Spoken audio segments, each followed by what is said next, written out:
الحمد لله نحمده ونستعينه ونستغفره ونؤمن به ونتوكل عليه ونعوذ بالله من شرور أنفسنا ومن سيئات أعمالنا من يهده الله فلا مضل له ومن يضلله فلا هادي له ونشهد أن لا إله إلا الله وحده لا شريك له ونشهد أن سيدنا ومولانا محمدا عبده ورسوله صلى الله عليه وعلى آله وأصحابه وأزواجه وذرياته أجمعين أما بعد فأعوذ بالله من الشيطان الرجيم بسم الله الرحمن الرحيم محمد رسول الله والذين معه أشداء على الكفار رحماء بينهم تراهم ركعا سجدا يبتغون فضلا من الله ورضوانا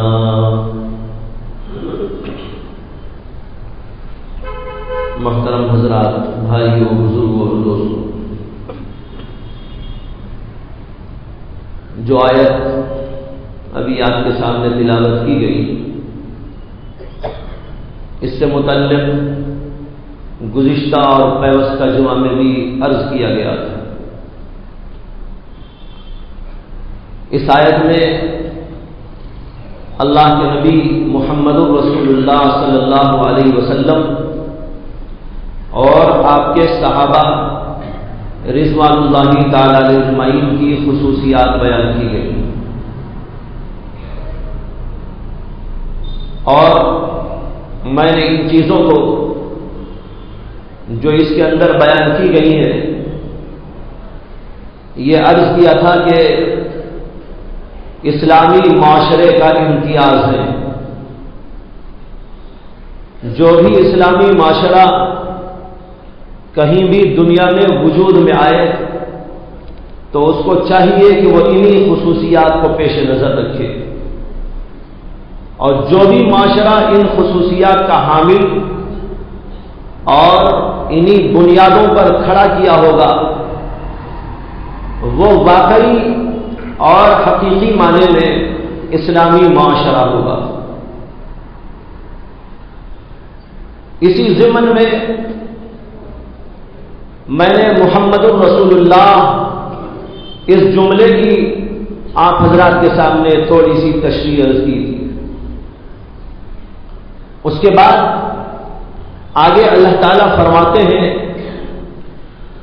والذین معہ اشداء علی الکفار رحماء بینہم، اور جو لوگ محمد الرسول اللہ صلی اللہ علیہ وسلم کے ساتھ میں رہنے والے یعنی صحابہ رضوان اللہ تعالی علیہ مجمعین، ان کی خصوصیت اور ان کا کمال یہ ہے اشداء علی الکفار، یہ کفار کے مقابلے میں بڑے سخت ہیں، رحماء بینہم، اور آپس میں ایک دوسرے کے ساتھ میں رحم اور کرم کرنے والے۔ یہ دو خصوصیات حضرات صحابہ کے معاشرے کی بیان کی گئی، اشداء علی الکفار رحماء بینہم، آپس میں ایک دوسرے کے ساتھ رحم اور کرم کرنے والے، لیکن کافروں کے مقابلے میں اور کفر کے مقابلے میں اور شرک کے مقابلے میں یہ بہت ہی سخت ہوتے ہیں، کسی طور پر اپنے معاشرے کے اندر کفر کو برداشت نہیں کرتے۔ آخر وہ اسلامی معاشرہ کیسے ہو سکتا ہے جس کے اندر کفر کو بھی اور شرک کو بھی پنپنے اور پھلنے اور پھولنے کا موقع دے دیا جائے؟ وہ اسلامی معاشرہ نہیں ہو سکتا۔ اسلامی معاشرہ تو وہ ہوتا ہے جس میں اسلام پنپتا ہے، جس میں ایمان کی رونق ہر جگہ معلوم ہوتی ہے، جس میں دیکھنے سے ایسا پتہ چلتا ہے کہ یہاں پر نیکیاں ہی نیکیاں ہیں، بھلائیاں ہی بھلائیاں ہیں، کفر کا، شرک کا، معصیت کا نام و نشان نہیں، وہ ہوتا ہے اسلامی معاشرہ۔ حضرات صحابہ کا معاشرہ ایسے ہی تھا، اس لیے فرمایا گیا اشداء علی الکفار، یہ صحابہ کفر اور کفار کے مقابلے میں بڑے سخت ہوتے۔ ایک واقعہ ذہن میں آ گیا جس سے اس بات پر ذرا سی روشنی پڑتی ہے کہ صحابہ کا مزاج کفر اور کفار کے متعلق کیسا ہوتا تھا۔ حدیث میں آتا ہے کہ حضرت سیدنا ابو بکر صدیق رضی اللہ تعالی عنہ وہ ایک جنگ میں شامل تھے اور ان کے ایک بیٹے عبد الرحمن ابن ابی بکر وہ اس وقت تک مسلمان نہیں ہوئے تھے، بلکہ وہ کافر تھے۔ بعد میں اللہ نے ان کو توفیق دی اور وہ بھی مسلمان ہوئے، صحابہ میں داخل ہو گئے، لیکن جب تک وہ کافر تھے اس وقت تک کافروں کے ساتھ ملے ہوئے تھے، اور ایک جنگ کے موقع پر سیدنا ابو بکر صدیق رضی اللہ تعالی عنہ وہ مسلمانوں کے ساتھ، اللہ کے نبی کے ساتھ جنگ میں شامل تھے، اور ان کے بیٹے عبد الرحمن ابن ابی بکر کافروں کے ساتھ جنگ کرنے کے لیے آئے ہوئے تھے۔ بہرحال جنگ ہو گئی اور پھر اس کے بعد معاملہ ختم ہو گیا، زمانہ گزرتا رہا۔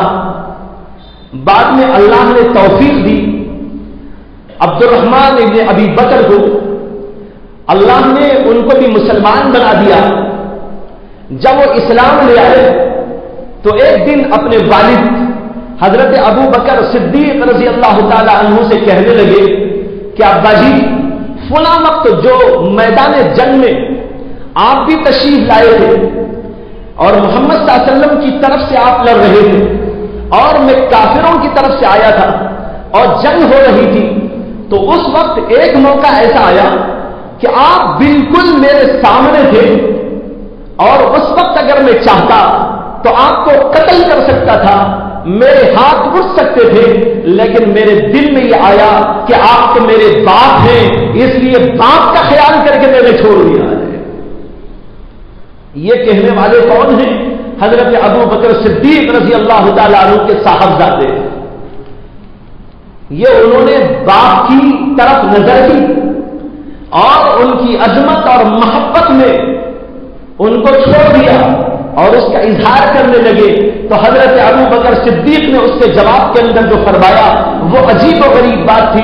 انہوں نے کہا بیٹا اگر میں اس وقت تم کو دیکھ لیتا کہ تم کافروں کے ساتھ میں محمد صلی اللہ علیہ وسلم کے خلاف لڑنے کے لیے آئے ہو، تو میں اگر تم کو اس وقت میں دیکھ لیتا تو ہرگز تم کو معاف نہ کرتا، میں قتل کر دیتا۔ یہ بیٹے کا کہنا ہے، اور یہ ابو بکر صدیق جیسے رحیم اور صدیق جیسے کریم اور صدیق جیسے انتہائی نرم دل انسان کا کہنا ہے کہ اگر بیٹا میں اس وقت تجھے دیکھ لیتا کہ تو کافروں کے ساتھ ہمارے خلاف لڑنے کے لیے آیا ہے، اللہ سے جنگ کرنے کے لیے آیا ہے، محمد صلی اللہ علیہ وسلم سے جنگ کرنے کے لیے آیا ہے، تو میں ہرگز معاف نہ کرتا، اسی وقت قتل کر کے چھوڑ دیتا۔ یہ اللہ کا کرنا ہے، وہ حکمتوں کو جانے۔ ابو بکر صدیق کی نظر نہیں پڑی اور وہ یوں ہی رہ گئے، اور پھر بعد میں اللہ نے ان کو اسلام کی توفیق دے دی، یہ الگ بات ہے، لیکن اس سے اندازہ کیجئے صحابہ کے مزاج کا کہ وہ کفر اور کافروں کو کسی طور پر برداشت کرنے تیار نہیں تھے۔ یہ ہے اشداء علی الکفار۔ حضرت سیدنا عمر بن خطاب رضی اللہ تعالی عنہ، ان کے بارے میں سب جانتے ہیں، بڑے سخت قسم کا مزاج تھا حضرت عمر بن خطاب کا۔ اسلام لانے سے پہلے بھی وہ بڑے سخت تھے، اسلام لانے کے بعد بھی وہ سخت تھے، لیکن سختی میں فرق یہ ہے کہ پہلے وہ اسلام کے خلاف سخت تھے، اور اسلام لانے کے بعد کفر کے خلاف سخت ہو گئے. اسی لیے علماء نے لکھا ہے کہ جب ایک آدمی اپنی اصلاح کا عمل کرتا ہے اور تزکیہ کراتا ہے اور اپنے نفس کو اللہ کے حکم کے مطابق نیک مجلہ مصفہ بناتا ہے تو اس کے مزاج میں ایسا نہیں ہوتا کہ صفات بدل جاتی ہو. صفات تو وہی رہتی ہیں لیکن ان کا محل بدل جاتا ہے. دیکھیے حضرت سیدنا عمر بن خطاب میں سختی پہلے بھی تھی, سختی بعد بھی. سختی کے مزاج میں کوئی فرق نہیں آیا, مزاج ویسے ہی رہا, لیکن فرق یہ ہوا کہ پہلے وہ اسلام کے خلاف سخت تھے, اب کفر کے خلاف سخت ہو گئے. اب کفر کو برداشت نہیں کرتے. جہاں دیکھتے ہیں کوئی کفر ہے اس کو مٹانے کی کوشش ہو رہی ہے, اس کے خلاف جدوجہد کی جا رہی ہے. اور اسی طرح تمام صحابہ کرام کا مزاج تھا, اور یہ مزاج پیدا کیا تھا محمد رسول اللہ صلی اللہ علیہ وسلم نے. اسی لیے یہاں پر فرمایا گیا والذین معہ, جو اللہ کے نبی کے ساتھ رہنے والے ہیں, اللہ کے نبی کے ساتھ رہنے اور آپ کی صحبت کی برکت سے ان کے اندر یہ بات پیدا ہو گئی. وہ اشداء علی الکفار ہو گئے, رحماء بینہم ہو گئے. آج لوگ یہ سمجھتے ہیں سختی کہیں بھی نہیں کرنا چاہیے, ہر جگہ نرم ہی نرم ہو جانا چاہیے, ہر جگہ بس پھول ہی بنے رہنا چاہیے. لیکن یہ تو خود قرآن کے خلاف ہے. صحابہ کا مزاج اللہ بیان کر رہے ہیں اور کہتے ہیں اشداء علی الکفار. معلوم ہوا کہ صحابہ کا یہ مزاج اللہ کو بہت پسند آیا کہ کفر کے خلاف ہو, کفر کے خلاف سخت ہو جائے. معلوم ہوا کہ بعض جگہ سختی کی بھی ضرورت ہوتی ہے. قرآن کریم کے اندر ایک آیت ہے زنا کے متعلق. اللہ تعالیٰ کہتے ہیں الزانیۃ والزانی فاجلدوا كل واحدۃ منہما 100 جلدہ ولا تأخذكم بهما رأفة في دین اللہ. کہتے ہیں کہ زنا کرنے والی عورت اور زنا کرنے والے مرد, ان دونوں کو اللہ کے حکم کے مطابق 100 کوڑے لگاؤ. کوڑے لگانے کا حکم دیا اور پھر اس کے بعد میں کہتے ہیں لا تأخذكم بهما رأفة في دین اللہ. اللہ کے دین کے معاملے میں کہیں ایسا نہ ہو کہ تم کو رحم آ جائے اور اللہ کے حکم کو پورا کرنے میں تم پسے پشت اس کو ڈال دو. کہتے ہیں کہ نہیں, یہاں تم کو رحم نہیں آنا چاہیے, یہاں کرم کا معاملہ نہیں ہونا چاہیے, رأفت کا معاملہ نہیں ہونا چاہیے, رحمت کا معاملہ نہیں ہونا چاہیے. یہاں خدا کا حکم ہے, سختی کے ساتھ اس کے اوپر عمل درآمد ہونا چاہیے. لہذا بعض جگہ سختی کی ضرورت ہے. کفر کے خلاف سخت ہو, معصیت کے خلاف سخت ہو, شرک کے خلاف سخت ہو, بدعت کے خلاف سخت ہو, برائی کے خلاف سخت ہو. جب سخت ہوں گے معاشرہ پاک ہوگا برائی سے, اور اگر آپ نرمی برتیں گے تو کفر بھی آ جائے گا, شرک بھی آ جائے گا, معصیتیں بھی آ جائیں گی, بدعت بھی آ جائیں گی, خرافات بھی آ جائیں گی. یہاں تک کہ اسلامی معاشرہ نہیں رہے گا بلکہ وہ تو ایک کھچڑی بن جائے گی, جیسے کہ آج کل ہو گیا ہے. دیکھنے کو تو بولنے کو تو ہم مسلمانوں کے معاشرے میں ہیں, بہت سے اسلامی ممالک بھی ایسے ہیں, اسلامی معاشرہ کہلاتے ہیں, لیکن اس کے باوجود وہاں پر آپ دیکھتے چلے جائیے برائیاں ہی برائیاں ہیں, خباثتیں ہی خباثتیں ہیں, رذائل ہی رذائل ہیں, فواحش ہی فواحش ہیں. برائی یہاں سے وہاں تک پھیلتی جا رہی ہے, اس لیے کہ مسلمانوں نے یہ مزاج اپنا نہیں بنایا اشداء علی الکفار. معلوم ہوا کہ یہ مزاج ہونا چاہیے. کفر کو کبھی برداشت نہ کرے, کفریات کو کبھی برداشت نہ کرے, کفر کی کوکھ سے جنم لینے والی معصیتوں کو, بدعت کو, خرافات کو کبھی برداشت نہ کرے, اس کے خلاف آواز اٹھائے کہ یہ غلط ہے, غلط کو غلط ہی ہونا چاہیے. حدیث میں آتا ہے اللہ کے نبی علیہ السلام کی خدمت اقدس میں کسی علاقے کے 12 آدمی آئے اور انہوں نے عرض کیا کہ یا رسول اللہ صلی اللہ علیہ وسلم، ہم آپ سے بیعت ہونے کے لیے آئے ہیں، ہم کو بیعت کر لیجیے۔ اللہ کے نبی علیہ السلام نے ان کو بیعت اس طرح کی کہ ایک ایک آدمی کو بلایا اور بیعت کرتے رہے، یہاں تک کہ 11 آدمیوں کو آپ نے بیعت کیا۔ 11 کے بعد جو 12واں آدمی تھا اس کو بیعت نہیں کیا۔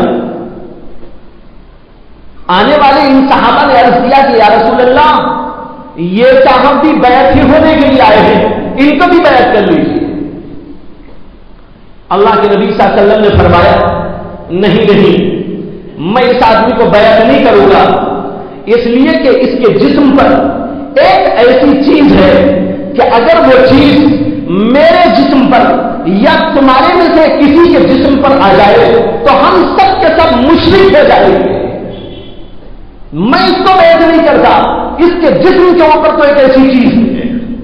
صحابہ پریشان ہوئے کہ آخر اس کے جسم پر کیا ہوگا، چنانچہ ان کو پکڑ کر دیکھنے لگے تو بھائی کیا ہے، تو دیکھا کہ ان کے بازو پر ایک چھال بنی ہوئی ہے، درخت کی چھال، جو زمانے جاہلیت کے لوگ مشرکانہ عقیدے سے یہ سمجھ کر کہ اس کو باندھنے سے ہماری بیماری ختم ہو جائے گی، اس کو باندھ لینے سے ہمارا مسئلہ حل ہو جائے گا، اس چیز کو کر لینے سے ہمارے ہاں کی نحوست ختم ہو جائے گی، ہمارے یہ مسائل حل ہو جایا کریں گے۔ یہ غلط اور مشرکانہ عقیدے کی وجہ سے زمانے جاہلیت کے لوگ کچھ چیزوں پر عقیدہ رکھا کرتے تھے، تینکوں پر عقیدہ، منکوں پر عقیدہ، چھالوں پر عقیدہ، دھاگوں پر عقیدہ، مختلف قسم کی دھاتوں پر عقیدہ۔ ان چیزوں پر عقیدے کی وجہ سے وہ کچھ چیزیں کئی بازو پہ ڈال لیتے تھے اور کہیں گلے میں ڈال لیا کرتے تھے، کبھی پیروں میں ڈال لیا کرتے تھے، کبھی ہاتھوں میں باندھ لیا کرتے تھے، کبھی انگوٹھی کی شکل میں انگلیوں میں ڈال لیا کرتے تھے۔ اللہ کے نبی صلی اللہ علیہ وسلم نے فرمایا اس شخص کے جسم پر ایک ایسی چیز ہے کہ اگر وہ میرے یا تمہارے جسم پر آ جائے تو ہم سب کے سب مشرک ہو جائیں گے۔ دیکھا تو یہ نظر آیا، ان صحابہ کرام نے اس کو نکالا، اللہ کے نبی نے کہا اس کو نکالو، یہ مشرکانہ عقیدے کی بنا پر ڈال دیا۔ یہ ہے مزاج کفر کے بارے میں، یہ ہے مزاج کافرانہ حرکتوں کے بارے میں محمد رسول اللہ صلی اللہ علیہ وسلم کا۔ وہ کبھی اس کو برداشت نہیں کر سکتے تھے کہ ایک جاہلانہ عقیدہ ہو، کافرانہ عقیدہ ہو، مشرکانہ عقیدہ ہو، مسلمانوں میں وہ ڈر آئے، مسلمان اس طرح کے عقیدوں پر یقین رکھنے والا ہو، یہ کبھی مسلمانوں کے دل دماغ میں نہیں ہونا چاہیے۔ یہ ہے اشداء علی الکفار۔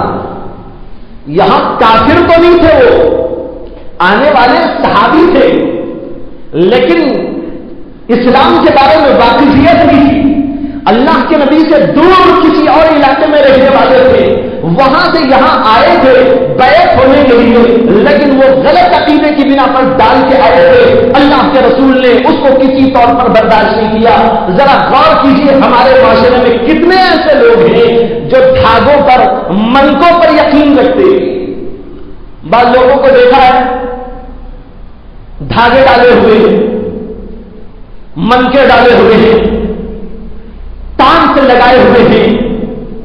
بعض لوگوں کو دیکھا کہ وہ کان چھلوائے ہوئے ہیں۔ بعض لوگوں کو دیکھا گیا وہ انگوٹھیاں یہاں سے وہاں تک پہنے ہوئے ہیں۔ ارے بھائی یہ کیا انگوٹھی ہے؟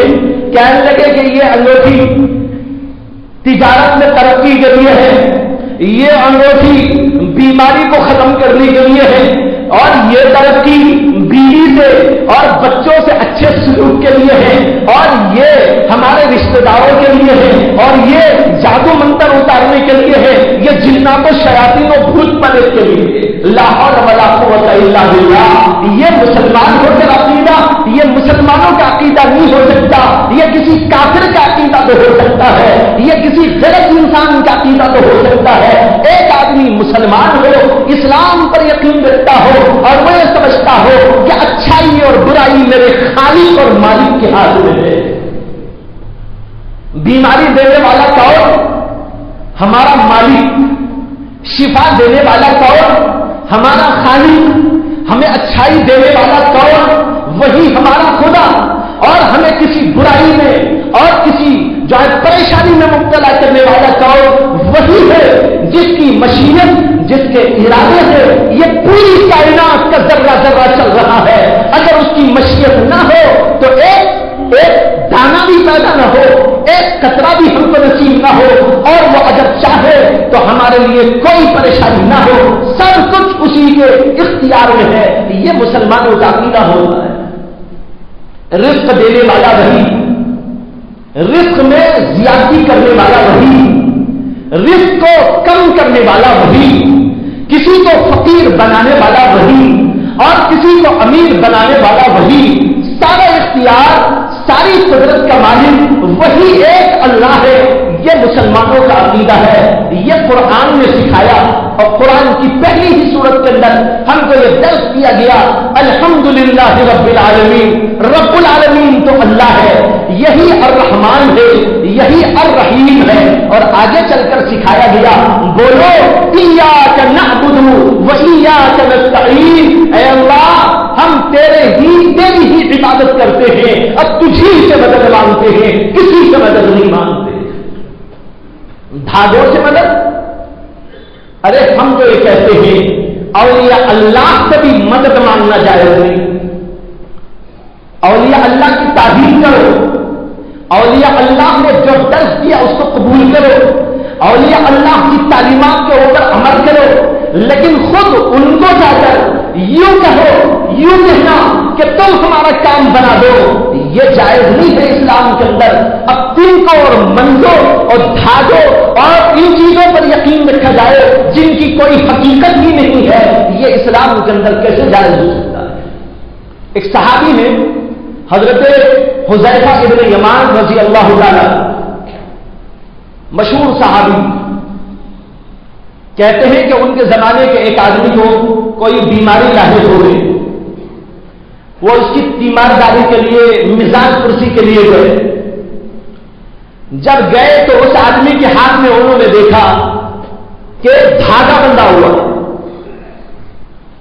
حضرت حذیفہ ابن یمان نے اس دھاگے کو پکڑ کر کھینچ کے توڑ دیا، اور اس کے بعد میں کہنے لگے، اللہ تعالیٰ قرآن میں کہتا ہے وَمَا يُؤْمِنُ أَكْثَرُهُمْ بِاللَّهِ إِلَّا وَهُمْ مُشْرِكُونَ، بہت سے لوگ اللہ کو ماننے والے سے ہیں جو شرک کرتے ہیں۔ یہاں پر قرآن کی آیت پڑھی ہوئی ہے وَمَا يُؤْمِنُ أَكْثَرُهُمْ بِاللَّهِ إِلَّا وَهُمْ مُشْرِكُونَ، بہت سے اللہ پر ایمان لانے والے لیکن اس کے باوجود شرک کرتے ہیں۔ یہ آیت پڑھ کر اس دھاگے کو انہوں نے توڑ کے پھینک دیا۔ بتانا چاہتے ہیں یہ شرکی عمل ہے جس کی مسلمانوں کے معاشرے میں کوئی گنجائش نہیں۔ اسی طرح بے شمار واقعات اور اس زمانے کے حالات موجود ہیں جہاں جہاں بھی انہوں نے اس طرح کی بات دیکھی، صحابہ کرام نے اس کو برداشت نہیں کیا اور اس کے خلاف آواز اٹھائی اور اس کے خلاف سختی بڑھی تاکہ مسلم معاشرہ کفر سے پاک رہے، شرک سے پاک رہے، یہاں پر ایمان والے بڑھتے اور پلتے رہے، یہاں پر ایمان دکھائی دیتا رہے۔ ہر آدمی کا عقیدہ یہ ہو کہ اللہ ہے جو کرتا ہے، اسی کے ہاتھ میں سب کچھ موجود ہے، وہی دینے والا، وہی لینے والا، وہی جلانے والا، وہی مارنے والا، وہی کھیتی اگانے والا، وہی سب کچھ کرنے والا ہے۔ اس پوری کائنات کا نظام صرف تنہا ایک خدا کے ہاتھ میں ہے، اس پر یقین رکھنے والے ہو۔ یہ مسلمانوں کا عقیدہ مسلم معاشرے کے اندر یا ہر جگہ پر اسی کی رونق دکھائی دیتی رہنی چاہیے۔ معلوم ہوا بھائیو، ہمارے اسلاف کا یہ طریقہ ہے، اشداء علی الکفار، اور جیسے وہ اشداء علی الکفار تھے اسی طرح وہ اشداء علی المعاصی بھی تھے۔ جہاں کوئی معصیت، کوئی برائی، کوئی قباحت، کوئی شرارت، کوئی فتنہ دیکھتے تھے تو اس کے خلاف بھی آواز اٹھاتے تھے اور کہتے تھے کہ یہ برائی مسلم معاشرے میں بھی ہونی چاہیے۔ جب تک یہ مزاج زندہ رہا، جب تک یہ مزاج جاری رہا، ہمارے اسلاف کا یہ مزاج لوگوں نے قبول کیا اور اس کے مطابق کرتے رہے تو مسلم معاشروں کے اندر معاشی کے در آنے کا کوئی موقع نہیں تھا.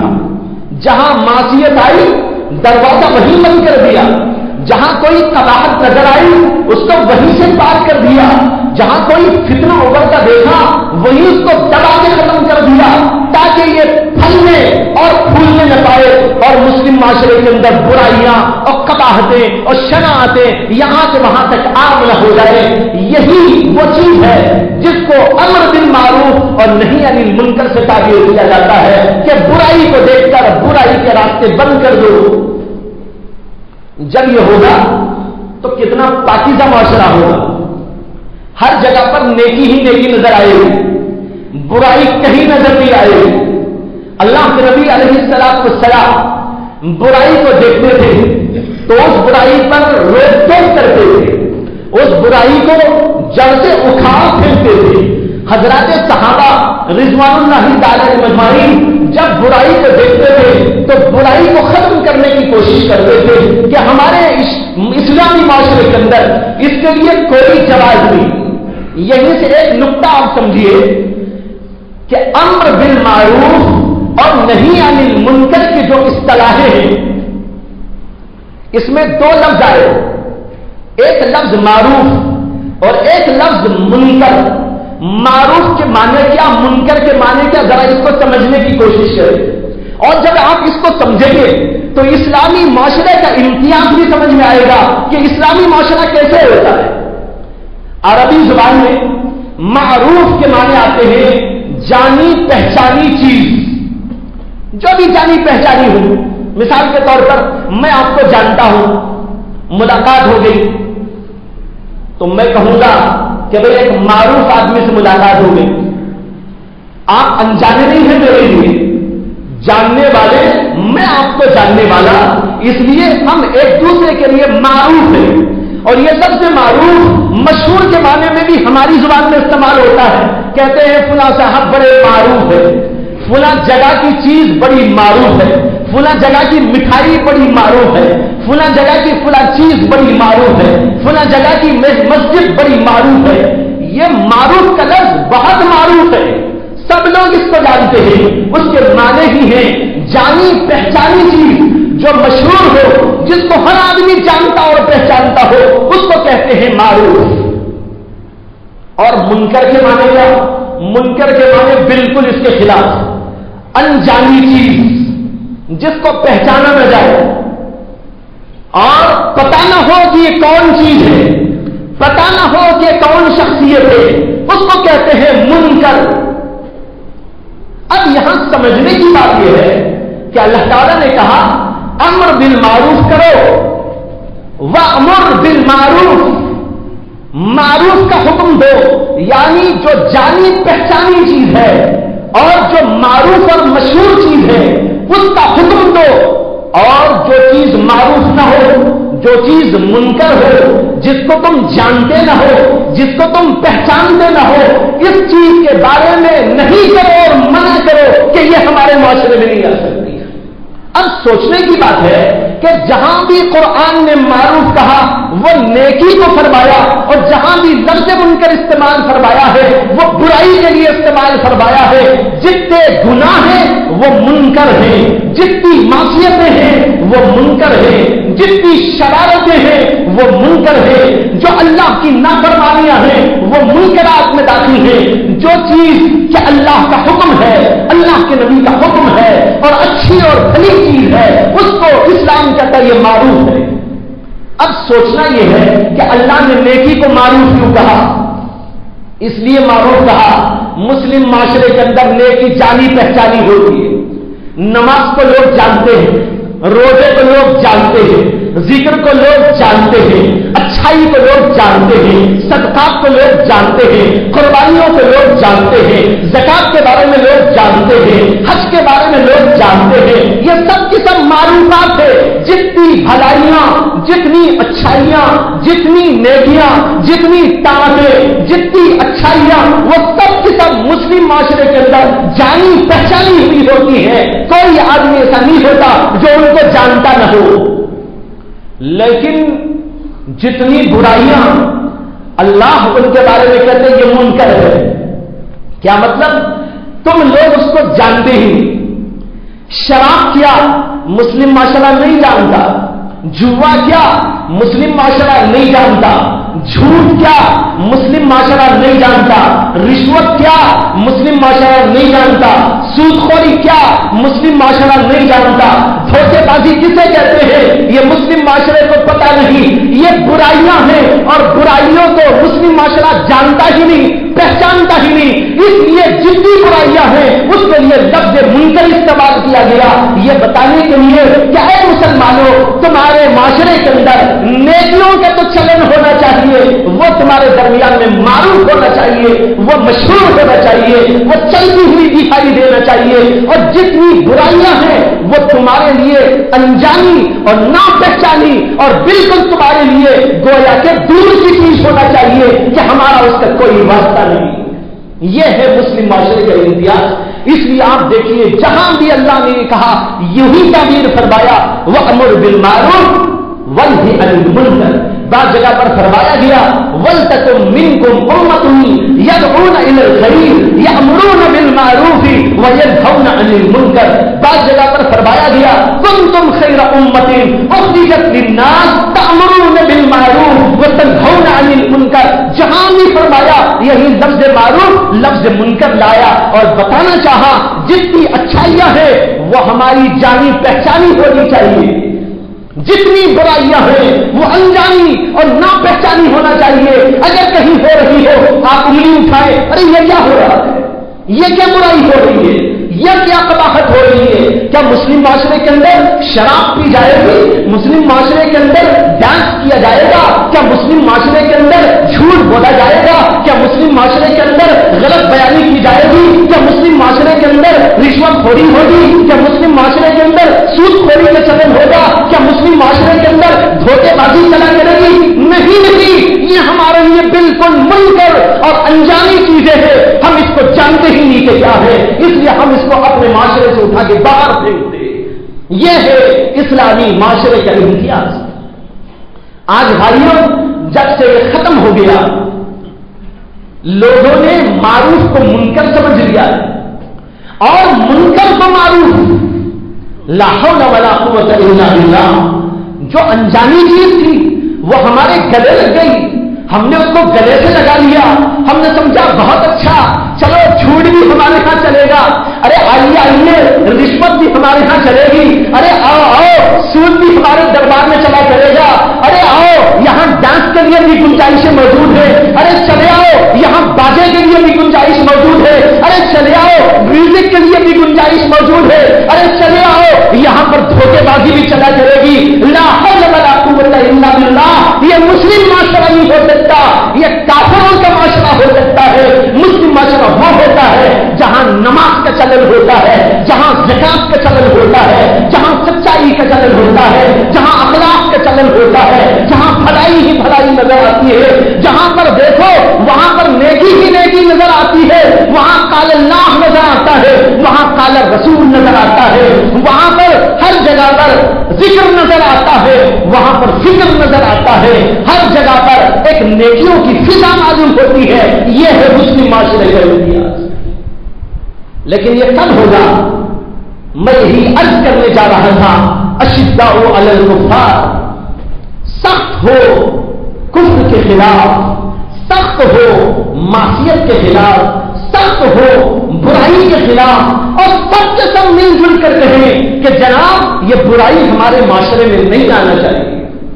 مثال کے طور پر عرض کرتا ہوں، یہ ہمارا محلہ ہے، بہت سارے محلے کے لوگ یہاں جمع ہیں، اگر ہمیں پتہ چلے ہمارے معاشرے میں ہمارے محلے میں کچھ ایسی چیزیں آ رہی ہیں جو اسلام کے خلاف ہیں، اسلامی مزاج کے خلاف ہیں، وہ منکر اور برائیاں ہیں، تو ہم سب کے سب مل کر پریشان ہو جائے اور کہیں کہ جناب ہمارے محلے میں برائی کیسے پنپ سکتی ہے، جب تک کہ ہم اس کو باہر نہیں نکالیں گے ہمیں سکون نہیں ملے گا۔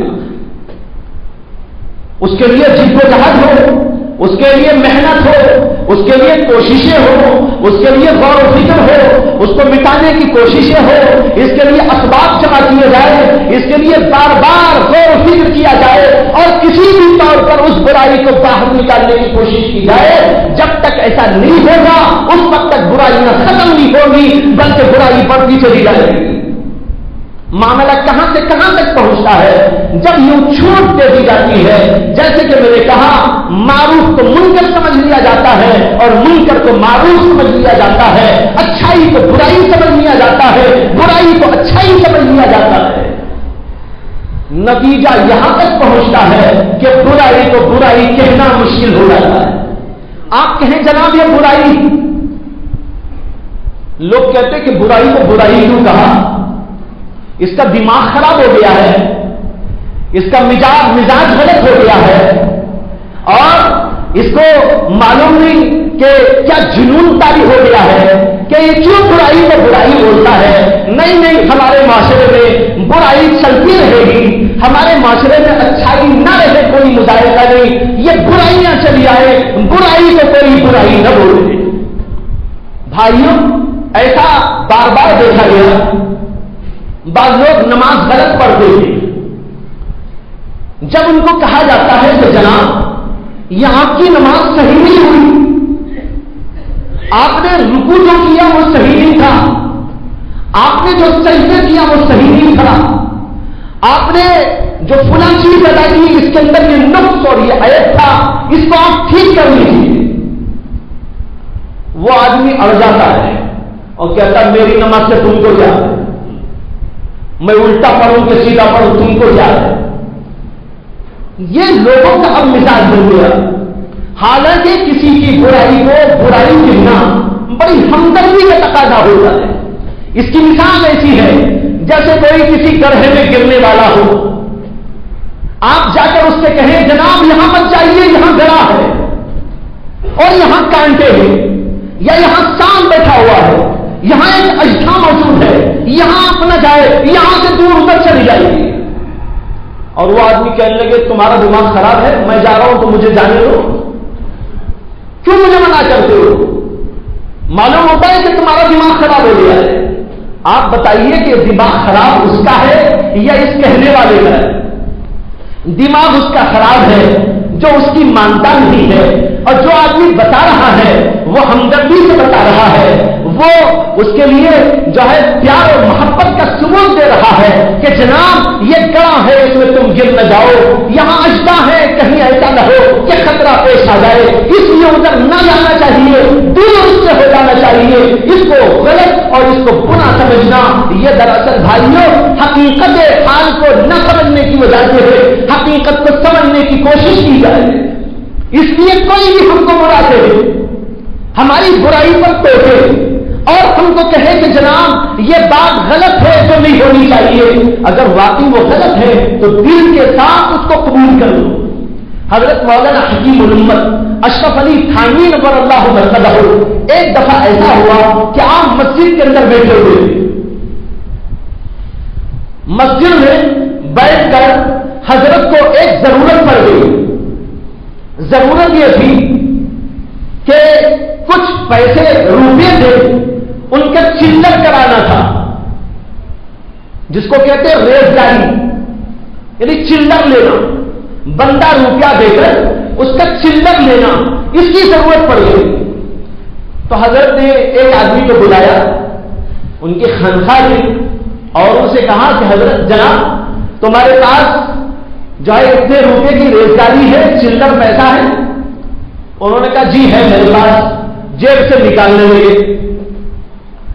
حضرت نے بھی اپنے جیب سے روپیہ نکالا، ابھی دین لین ہوا نہیں تھا، ادھر سے وہ دے رہے تھے ادھر سے وہ لے رہے تھے، لینے کی اور دینے کی ابھی کوشش ہو رہی تھی۔ ایک طالب علم ادھر بیٹھے ہوئے تھے، وہ جھٹ سے اٹھ کر حضرت کے پاس آئے اور کہنے لگے حضرت ایک منٹ ایک مسئلہ پوچھنا ہے۔ کہا کہ کیا مسئلہ ہے؟ کہا کہ یہ پوچھنا ہے کہ ریزداری یعنی روپیہ بندہ دے کر اس کے چلر پیسے لینا یہ بیع کی تعریف میں داخل ہے کہ نہیں؟ اس کو خریدنے اور بیچنے کا عنوان دیا جاتا ہے کہ نہیں دیا جاتا؟ اس کو خریدنا اور بیچنا کہتے ہیں کہ نہیں کہتے؟ حضرت نے فرمایا کہ ہاں بھائی اس کو بھی خریدنا اور بیچنا کہتے ہیں۔ فوراً حضرت کا ذہن گیا، انہوں نے کہا اللہ تم کو جزائے خیر دے، تم نے گناہ سے مجھ کو بچا دیا، اس لیے کہ مسجد کے اندر خرید و فروخت حرام ہے، ناجائز ہے۔